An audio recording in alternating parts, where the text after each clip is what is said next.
Okay, so I've got this laptop here, and basically it's a Dell PP107L. I don't really need it for any parts anymore. The RAM is gone, the hard drive is gone.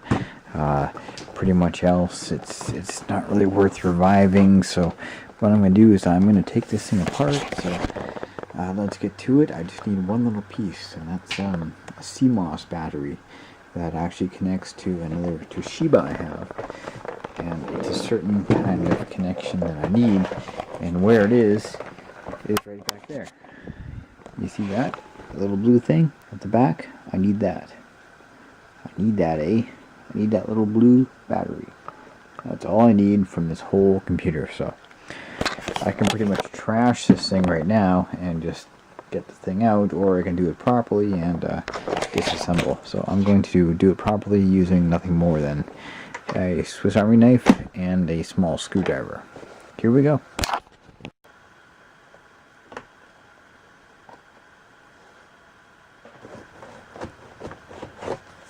It's a big fucking battery. Well, in the pile.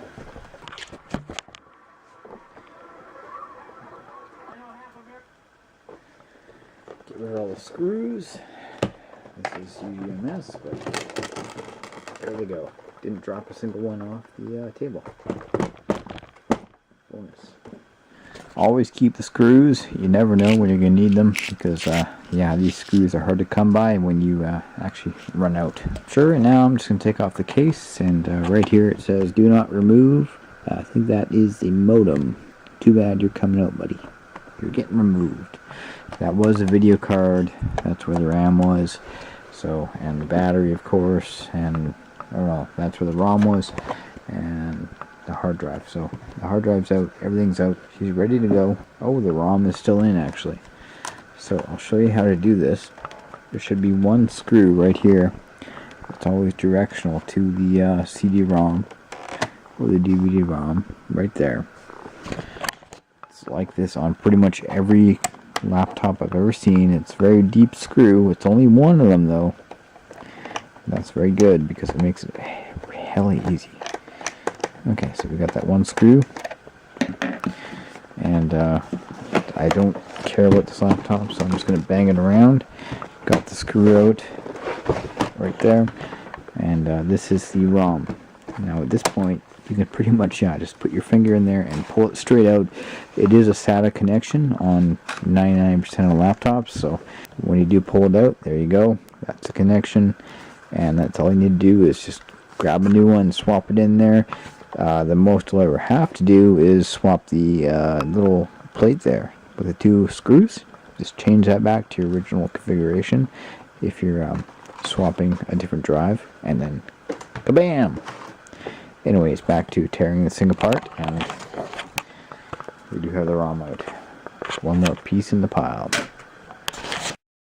Basically just grab something like a small knife or anything you can pick up and lift this off, and that will get you to your access screws, or you can take off the screen and the keyboard, because we need to get beneath this keyboard. That's the whole plan. Oh, and watch out for these tabs here too.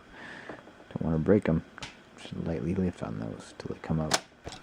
So the trick to getting the left-hand side off was just prying it up a little bit on that side, and then this whole bar came off. No cables whatsoever.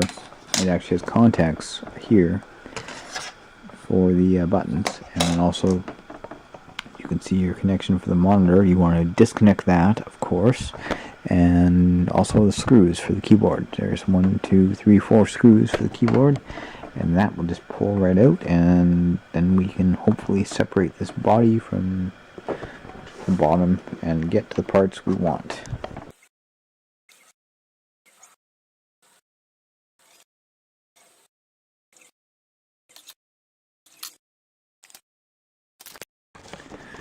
Oh, looks like someone really loved this computer, eh? Gave it some hearts and stuff. Well, too bad.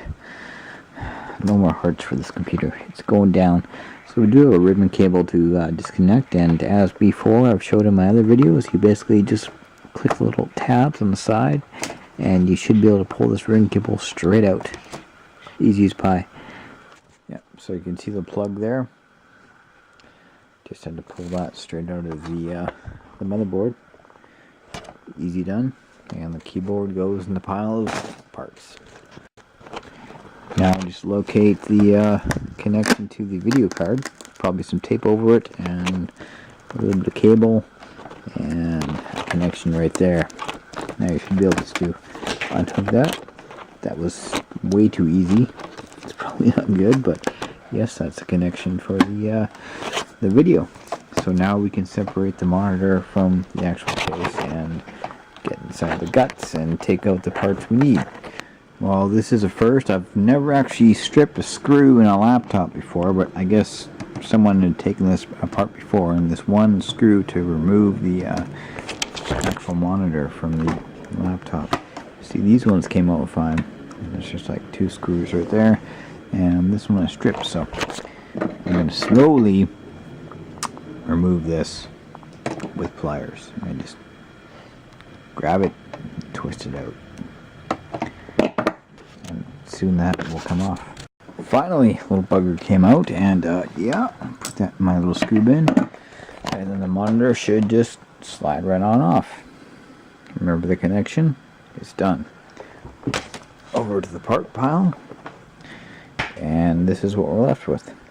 Remember, I removed all the screws from the bottom, so this pretty much should just pull apart right now. See, I'm just going to check for tabs as we go around. Make sure everything is not going to break as I start pulling on it. I'll just drop it.